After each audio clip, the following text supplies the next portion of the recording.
What is rent to rent? You might have heard of a strategy called rent to rent. Now, it's quite a popular startup strategy for new property investors that really want to start on a low budget. Now, there are loads of people out there that want to really get going and replace their income and maybe leave their current job, and they want to get into property, but they don't have a large deposit and they don't have stamp duty, etc. So lots of people will go down the route of rent to rent. Now, it's not a new strategy. Rent to rent has been out for years and years. I remember about 27 years ago, a company called Northwood, and they still exist today, were offering a similar service with their landlords.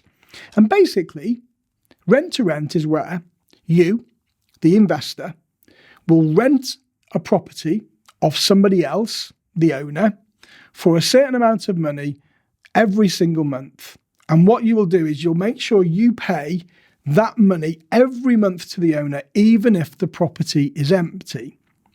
Now, what you'll do then is you will either, depending on the agreement, sublet the property to other people and turn it into a HMO, or use it for serviced accommodation and put guests in there on short-term contracts.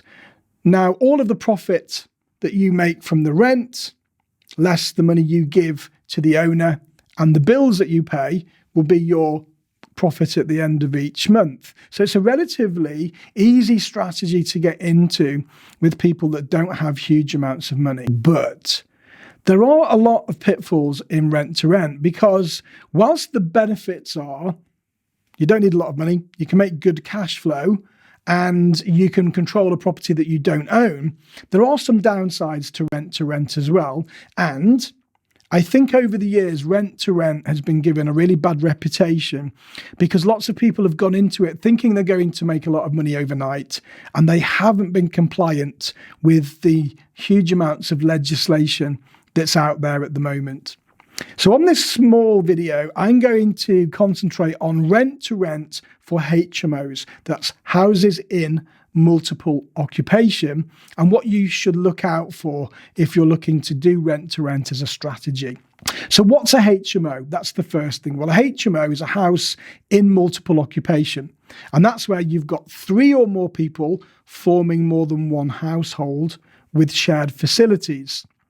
So HMOs do have a lot of legislation that you need to adhere to. And if you're going to take on somebody else's property and you're going to turn it into a HMO, then you need to be aware of all of the above, which is, number 1, the owner of the property, if they have a mortgage, will need to make sure they've got the correct mortgage product for you to be able to turn it into a HMO.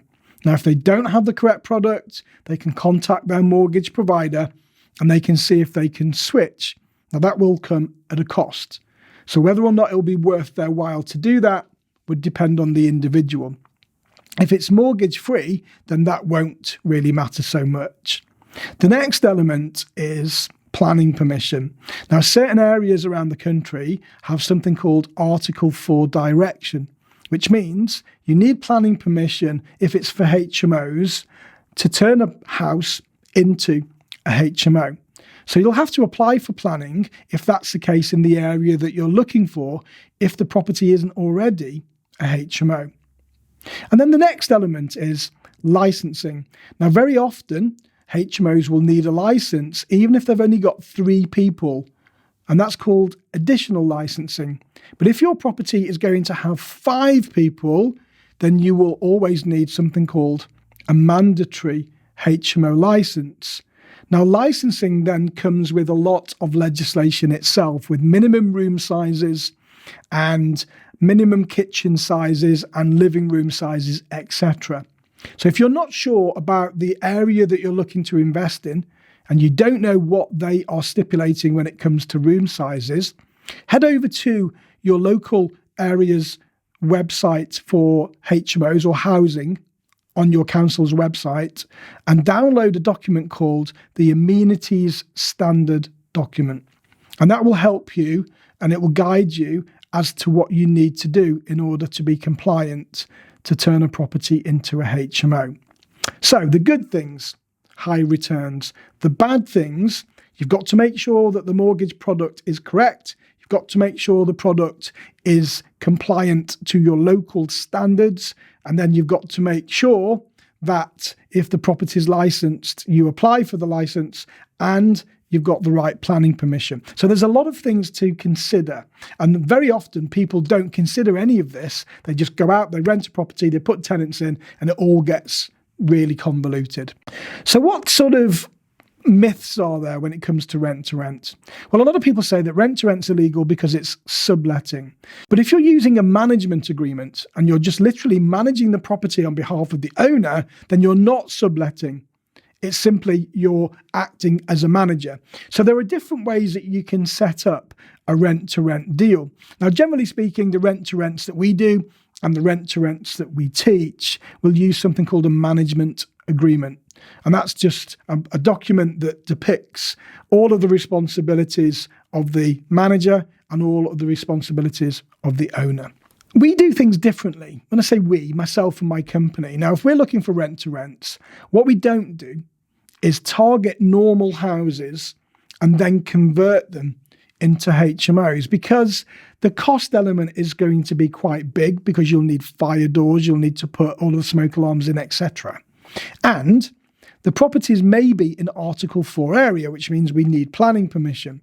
So the best way to bypass that, if you've got an agreement with an owner in an area that's Article 4, but the property is already a HMO, then number one, they should already have planning permission, so you don't need to apply for it.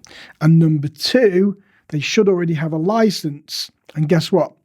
As a rent-to-rent operator, you can trade under their license with you listed as the manager. So you can do that as a rent-to-rent operator. The only time when you need to apply for a new license would be if you're purchasing the property. So you already have the planning permission. It should already have a license, which means all of the big jobs like the fire doors and the compliance should already be in place. So you can almost go straight in as the manager and take over that property and start cash flowing almost immediately without a huge amount of money to put down. So there are good things and there are bad things. Is it a good strategy? Yes, it is, if it's done properly. But the biggest point is to remember with rent to rent is that normally on a normal rent to rent agreement, you would be responsible for all of the utility costs and all of the repairs and maintenance costs for within the building. Now that can be quite expensive. So when you're stacking your deal, please make sure that you take into account those utility costs, and they're really high at the moment. Now, going back 12 months, we were budgeting £14 per person per week for utilities in a HMO. That's now gone up to £22.50, and that's current to where we are right now with the current utility bills that we're receiving. So make sure that you factor in £22.50 per person per week into that deal stack that you're putting together to make sure that you're charging enough rent for you to be able to make a profit. Now, we always make a contingency for about 5% maintenance every month as well, because as a rent-to-rent operator, you're going to be responsible for the maintenance of the internal of the property, excluding the landlord's fixtures and fittings. And they will be things like the grade A fire alarm system. So we wouldn't be responsible for that if it went wrong. We don't own it. They're quite expensive to put new ones in. So that would be the landlord's responsibility. We'd be responsible for pretty much everything else, excluding the boiler. Almost forgot that one. We're not responsible for the boiler. Again, expensive piece of kit. If it goes wrong, then that's the landlord's fixtures and fittings. He needs to do that. So we'd be responsible for everything else. Any leaks, window replacement potentially, door handles, any electrical faults, any white goods in the kitchen, those types of things would fall down to the rent-to-rent operator. Then you need insurance. So what insurance should you get if you're going into a rent-to-rent business? Well, you can't insure the building because you don't own it. So the owner would always need to make sure that the building has insurance with you listed as an interested party. That's really important.